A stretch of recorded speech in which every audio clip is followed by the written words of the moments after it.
Olá a todos, muito bem-vindos a mais um vídeo aqui da Ampere Consultoria. Me chamo Heloísa Pereira e nós vamos fazer a nossa tradicional retrospectiva do ano. Como foi 2023? Quais foram os principais destaques meteorológicos e impactos também para a sociedade? Além disso, vamos falar da previsão de janeiro.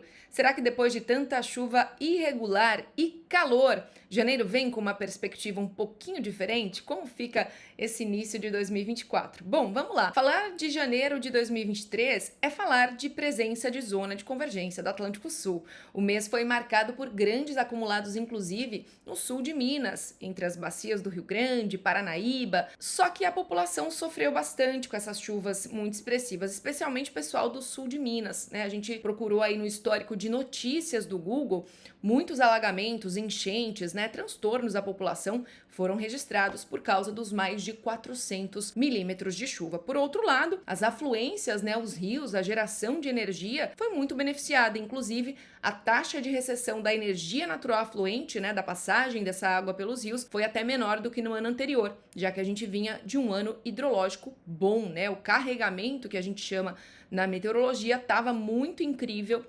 E por isso a recessão das vazões dos rios foi mais baixa. Bom, já o mês de fevereiro contou com um padrão de ondas muito favorável para chuvas entre áreas de São Paulo, Paraná e também Mato Grosso do Sul. Mas a gente precisa comentar das chuvas principalmente no litoral norte de São Paulo. A Defesa Civil, neste mês, por volta aí dos dias 18 e 19, registrou mais de 700 milímetros de precipitação em algumas áreas. Foi aquele momento de grandes transtornos associados a essa chuva no litoral norte de São Paulo. O padrão de ondas, então, que a gente teve, né, principalmente a presença frequente de cavados na região centro-sul do país, é que fortaleceu essas instabilidades. Também é bom lembrar de uma oscilação chamada Oscilação Antártica, que apresentou uma queda expressiva e ajudou na passagem desses sistemas transientes sobre a região centro-sul do país. Além disso, a gente teve também choque de massas de ar, tá? Tudo auxiliou. Até a temperatura mais quente ali no oceano adjacente, né, a região, também favoreceu as instabilidades. Bom, no decorrer do mês de março, o déficit de precipitação tomou conta de algumas áreas de Minas, Rio de Janeiro, Goiás, e a gente voltou a ver uma concentração maior de precipitação em uma faixa que foi desde o oeste da Bacia Amazônica até o norte do Maranhão. Foi nessas áreas que a chuva ultrapassou os 400 milímetros.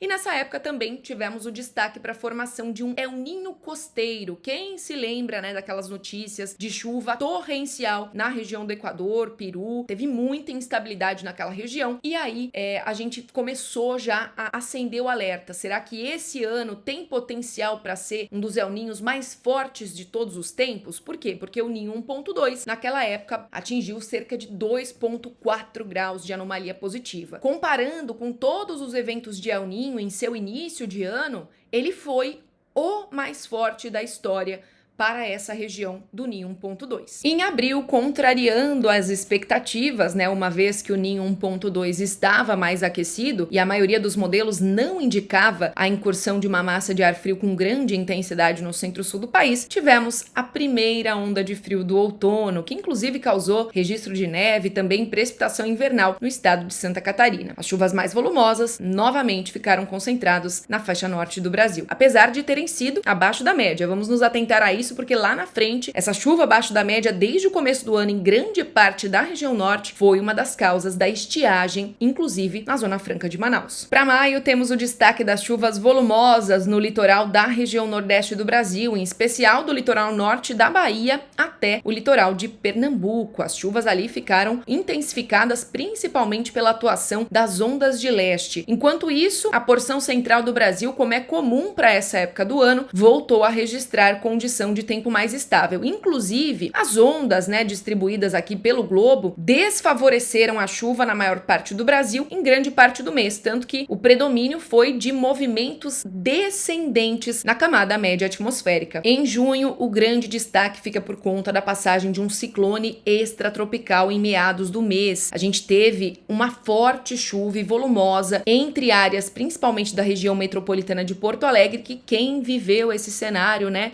Não esquece, causou grandes transtornos à população. É claro, mais instabilidades viriam lá na frente, em julho, principalmente em setembro, porém, esse já foi um episódio que marcou aí a população. Mais uma vez, a tal da oscilação antártica esteve presente nesse cenário. Ela apresentou uma queda acentuada em meados de junho e favoreceu o padrão de ondas amplificado em direção ao centro-sul do Brasil. Além disso, tivemos a NOAA decretando o início oficial do fenômeno El Niño ali por volta do início do mês de junho. Isso aconteceu porque os limiares, de anomalia positiva de temperatura na região do Pacífico Equatorial, especialmente na região do Ninho 3.4, foi atendido. Em julho, mais uma vez, com o andamento do El Niño, o destaque ficou por conta das chuvas que se espalharam com forte intensidade por áreas da região sul do país. Em meados do mês, tivemos um forte ciclone extratropical que gerou mais de 100, 150 milímetros de chuva em grande parte do estado do Rio Grande do Sul, Santa Catarina, sul do Paraná. Diversas notícias também de novos transtornos à população da região sul do país. E desta vez, além da subsidência, além de uma área de alta pressão nas proximidades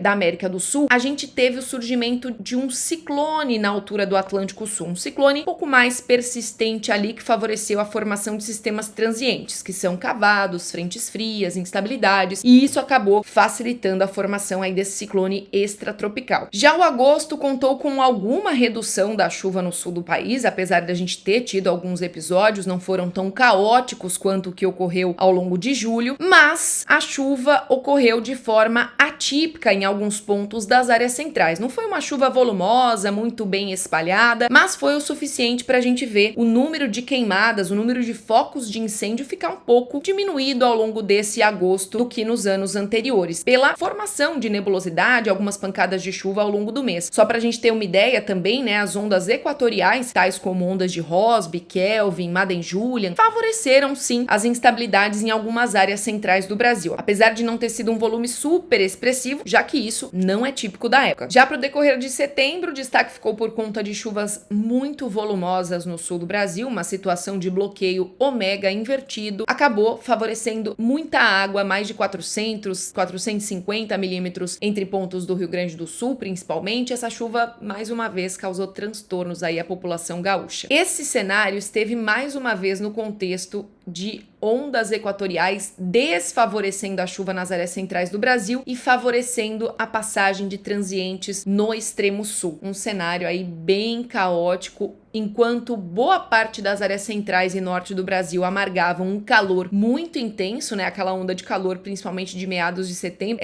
Não foi a primeira, do ano, segundo dados do INMET, a gente teve 9 ondas de calor ao longo do ano, mas foi uma das que a gente começou já a ter uma perspectiva de que a primavera seria muito mais quente do que o normal, o verão seria, os modelos já estavam alertando, então a gente começou a sentir na pele essa previsão. No mês de outubro, de novo, calor acima da média, movimentos descendentes mais favorecidos entre áreas do norte, porção central, e aí a dualidade, o cenário de contraste no Brasil ficou muito claro. Enquanto o sul amargava caos relacionado ao excesso de chuva, alagamentos, enchentes, problemas, enfim, o norte começou a ver, os efeitos de um inverno e também de um outono marcados por chuva abaixo da média. Em novembro, a chuva continuou caindo forte, desde o norte gaúcho até o sul do Paraná. Os volumes passaram de 400 milímetros para alguns pontos. Enquanto isso, as áreas centrais continuaram sob efeito de um movimento descendente, atrelado aí à fase das tais ondas equatoriais, muito mais predominante. Então, faltou chuva, a umidade do solo decaiu ainda mais, com o calor aumentando. Meados do mês tinha um baita anticiclone em cima da gente, e aqui a gente destaca um pouco dos impactos na agricultura, Os dados da Conab refletem que, se você comparar o andamento da safra desse ano com a média dos últimos 5 anos, praticamente todos os estados aqui, Mato Grosso, Goiás, Mato Grosso do Sul e principalmente Bahia, a gente tem valores de desenvolvimento, progresso da safra inferiores aos valores observados nos últimos 5 anos. No mês de dezembro não foi nada diferente. O que a gente está vivenciando até o momento foi frustração com relação ao que os modelos previam. Essa aqui é a anomalia prevista ao final de novembro e essa aqui é a anomalia registrada. E a temperatura acabou também ficando acima da média, isso porque na maior parte do tempo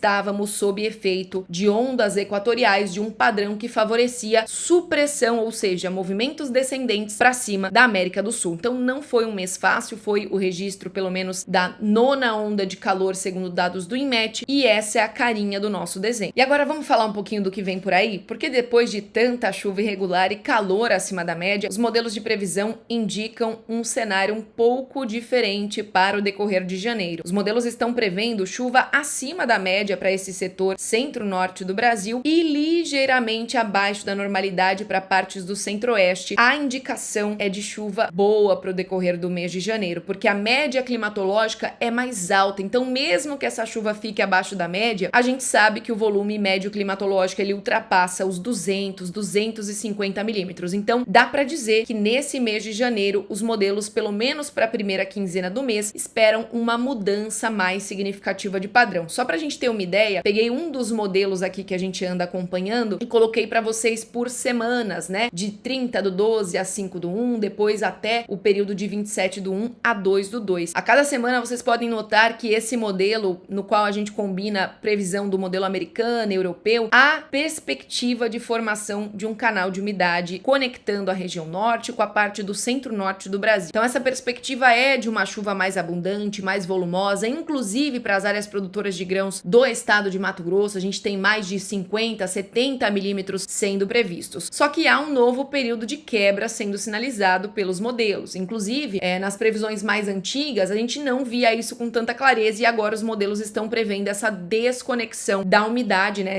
Essa robustez do canal de umidade perdendo um pouco de força na segunda quinzena de janeiro. Então, até o momento, janeiro tem uma primeira quinzena mais úmida, com potencial para formação de zacas, zona de convergência do Atlântico Sul, e a segunda quinzena tá um pouco mais falhada, um pouco mais complicada. Então, com relação às temperaturas, já que tem mais chuva na primeira quinzena, a gente pode esperar uma temperatura mais próxima da média e depois a temperatura pode sim voltar a subir bastante. Isso, na visão da maioria dos modelos, não só para o mês de janeiro, mas também para os próximos meses, é uma realidade do nosso verão e também do início do outono. Uma temperatura, pelo menos, né, na média mensal, 1 a 2 graus acima da média para boa parte do Brasil. Bom, pessoal, essa é a nossa análise de 2023 e nossa previsão. Agradecemos toda a atenção e o carinho de vocês ao longo desse ano, nossos amigos, clientes, espectadores aqui do canal. Muito obrigada, que vocês tenham um 2024 repleto de realizações, muitas alegrias. Um grande abraço e até o próximo vídeo.